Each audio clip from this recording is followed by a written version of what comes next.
So you're at the mall probably doing some last minute shopping for the holiday, and all of a sudden, out of nowhere, you get sucked in by this smell. And you turn around, of course, it's a Cinnabon. Naturally, you walk over there and then you buy one, and then you're paying $5.79 for a cinnamon roll, and it doesn't really come with that much frosting. If you're greedy like me, of course you're gonna get that extra frosting. That's gonna be another $1.29. So it is a little pricey, even though it is really good. Here's the deal. It is so much cheaper to make it yourself. And with the cost of one Cinnabon cinnamon roll, you can make 6 of them at home. So that's exactly what we're going to do today. We are going to make homemade Cinnabon style cinnamon rolls, but so much cheaper. So besides making your own Cinnabon style cinnamon roll, we're also gonna have a little taste test at the end. We're gonna put the homemade version up against Cinnabon. We're gonna see how close the homemade version is to the real Cinnabon. We're also gonna compare and see which one tastes better. To make it even more interesting, I'm also gonna throw in the Pillsbury Grands cinnamon roll in the pool just to see which one has the best value, which one is the best. No time to waste here. Let's get to making the dough. So no one has ever shared the real Cinnabon recipe on the internet. I tried my best and read a bunch of stuff online, and these are the ingredients that I came up with. Nothing too crazy here. In a small pot on medium heat, pour in half a cup of milk, then add 6 tablespoons of unsalted butter and stir until the butter is melted. Turn the heat off and stir in half a cup of cold yogurt or buttermilk. This will bring the temperature of the mixture down. If it's too hot, let it cool down a bit. It should be lukewarm, around 100 degrees Fahrenheit. In a stand mixer bowl, crack in 1 large egg and give it a whirl, then whisk in the warm milk mixture. To that, add half a cup of sugar, mix and sprinkle in 2 teaspoons of instant yeast. Inside this bowl is a mix of bread flour and all-purpose flour. We're gonna add 2 tablespoons of dry malt powder and 2 teaspoons of salt. Combine them and dump that into the mixer bowl. With a dough hook attachment on, turn the mixer on low and start kneading the dough. It should come together fairly quickly. This is going to be a pretty sticky dough, so some of it will appear to be stuck to the sides of the bowl, which is totally normal. But you should be able to still hear the slapping sound that it makes when it's done kneading, which will take about 5 to 6 minutes. You can also perform a window pane test. If you're able to stretch the dough out super thin like this without it ripping apart right away, it's good to go. Scrape down the sides and get all the dough that's stuck to the sides to the center. No need to switch bowl. Cover it with a damp towel and let it rise in a warm place until it is puffy and doubled nearly in size. The temperature is on the lower side in my kitchen today, so to speed things up, I'm gonna stick my dough in the oven with a pot of hot water. Switch out the water periodically if it gets cold until the dough is done rising. About 2 hours later, we're gonna take the dough and punch out the air inside. Instead of rolling it out right away, transfer it onto a greased quarter sheet tray. And then you're just gonna wanna flatten the dough out to fit every corners of the sheet tray, and you might be wondering why we're adding this extra step. Well, this will make shaping the cinnamon rolls much easier. Cover it with plastic wrap and pop it in the fridge for about an hour so the dough firms up. Like I mentioned earlier, this is a very soft and sticky dough. A chill dough would be much easier to handle. You cannot make Cinnabon cinnamon roll without talking about the cinnamon. Here's the thing.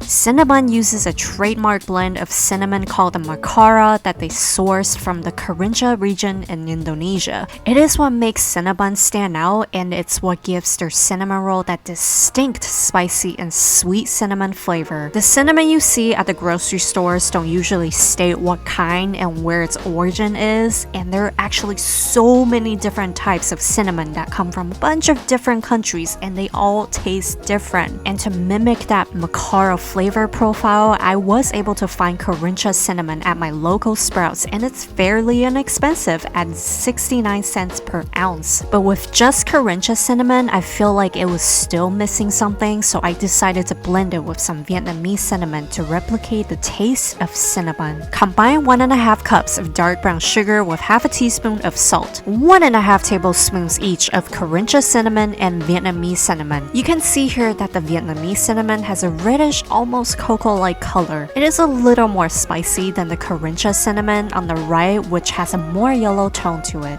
It is also spicy, but it's sweeter compared to the Vietnamese cinnamon. Combine everything, and that is our homemade Cinnabon cinnamon blend.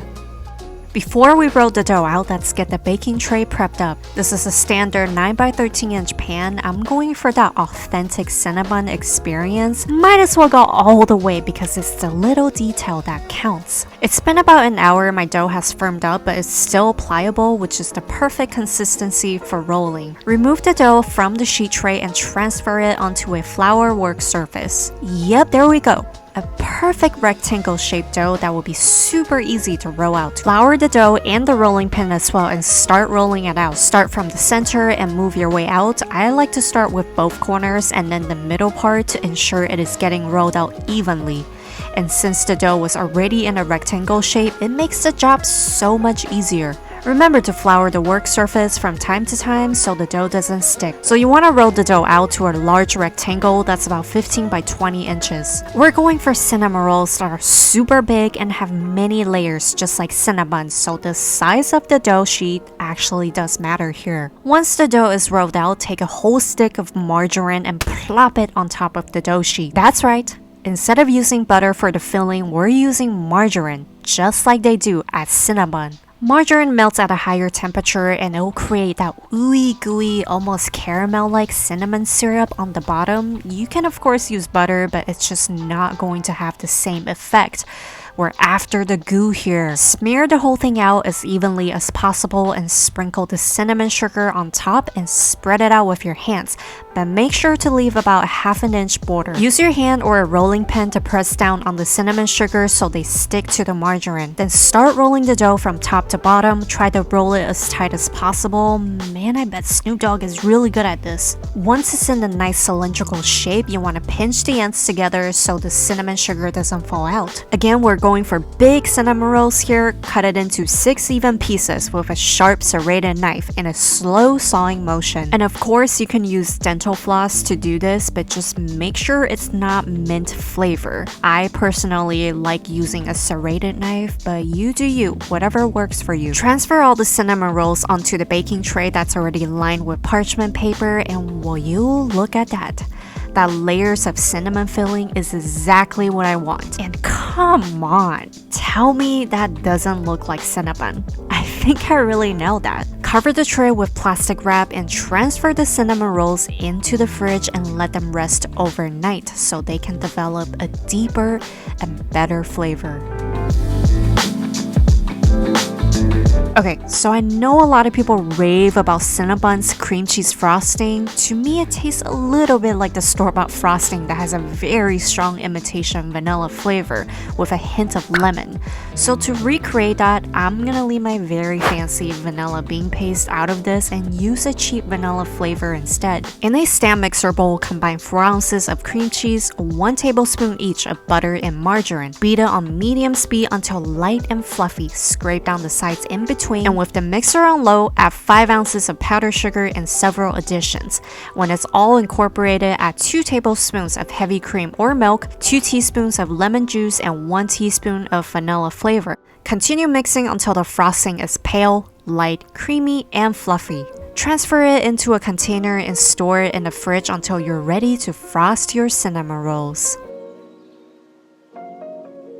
Good morning, welcome to the next day. My cinnamon rolls were left in the fridge overnight and I had taken these out an hour prior just to let them come back to room temperature. So they didn't really grow too much, which is totally normal. They will once they're in the oven. Now, before baking them, we're going to cover them with foil so they don't dry out and get too brown on top. If you've seen my other cinnamon roll video where I talked about tips on making cinnamon rolls, then you probably remember this. This is a very important key to good cinnamon rolls and I take it very seriously. Meanwhile, let's also get the Pillsbury cinnamon rolls ready for the oven. There we go. There we go. That we'll save for later. Okay, now to put in these cinnamon rolls. Oh, first I gotta grease the pan.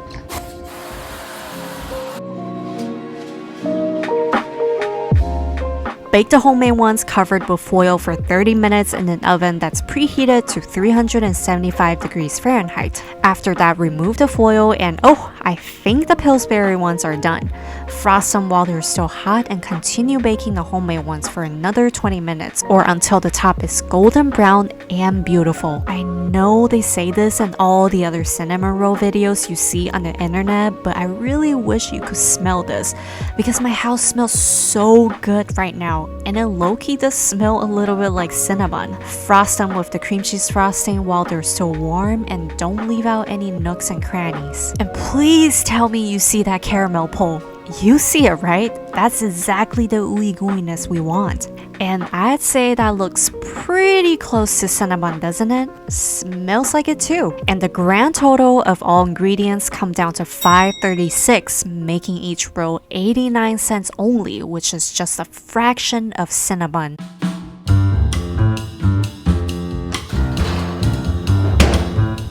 I have 3 cinnamon rolls right in front of me. On the left, we have the Cinnabon roll, $5.79. On the right, we got the Pillsbury roll, $1.05. And in the middle, we have our homemade What We Eat Tonight cinnamon roll, coming in at $1.89. Only 89 cents. Oh, only 89 cents. Are you ready to try all of them?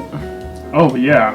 So there are 3 things that we're gonna try to find out, and number 1 is which one tastes the best, and number 2, the homemade version, how close is it to the Cinnabon version, and number 3, which one has the best value. Alright, so now we're gonna try them. Let's cut this up. Oh yeah, that's Cinnabon, alright. It just fills my mouth with fantastic cinnamon flavor. Yeah, it's good, it's chewy, and also not enough frosting. And obviously the cinnamon flavor is really strong, it's kind of spicy. I could barely taste the frosting because there's just not that much frosting. And also it's $5.79 per roll plus tax. It was $6.34. Oh, that's so it's kind of expensive. I understand why it's so expensive because it is made fresh daily and it's made by humans, not machine. You know, labor is expensive. That's why they're expensive. Yeah, I used to love Cinnabon. Whenever I see the store, whether it's in a mall or an airport, I have to go get me a Cinnabon roll. Overall, Cinnabon, it's pretty good if you're just like at a mall and if you want like a sweet snack. Let's try the homemade version next and see how close it is to the Cinnabon one. That one's definitely better. I have to say, the flavor is pretty close. It's the texture that's different. This is definitely fluffier. It's not as bready, not as chewy. But I think what I really nailed is the look. Also the bottom. You know that like Cinnabon like ooey gooiness? I think I nailed that. You see? Oh yeah. You can like really, you can really see that caramel on the bottom. Gooey, so gooey. Yeah, this one is really good though. Oh yeah. But on a scale of 1 to 10, how close do you think the homemade version is to the Cinnabon one? Give me a number. 9.5. Really? You think 9.5? Yeah. Okay. I'm gonna give it like maybe like a 7.5 because number 1, the texture is definitely different, and number 2, the cinnamon flavor is definitely different. But I think the look, I think I really nailed that. And also the caramel part. Well, that's pretty close. Not bad. Now we're gonna try the Pillsbury one, which I got at Albertsons during this time of year. This thing is really hard to find. I actually had to check online to see which store had it. This was the last one. It's Pillsbury, but it's made with Cinnabon cinnamon. Andy, why don't you try it? Okay. Let's see if I can taste that. I've eaten a lot of these in my day.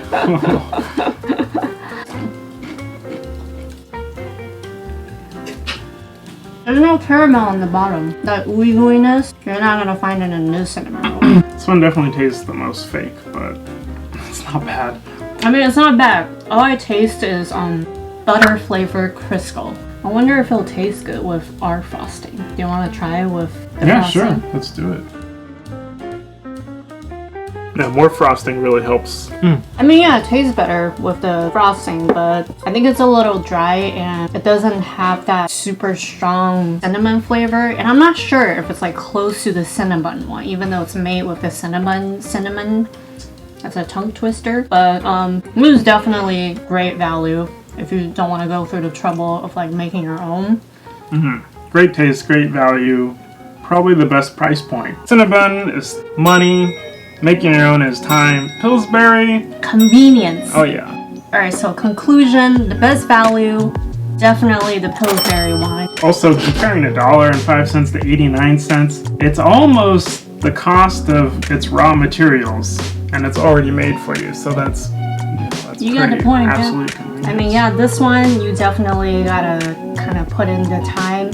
I mean, it's labor of love, you know. I mean, if you really like baking, it's the holiday season. You want to make this for your family. Definitely go ahead and do this. Yeah. So, are you sick of cinnamon rolls yet? Oh.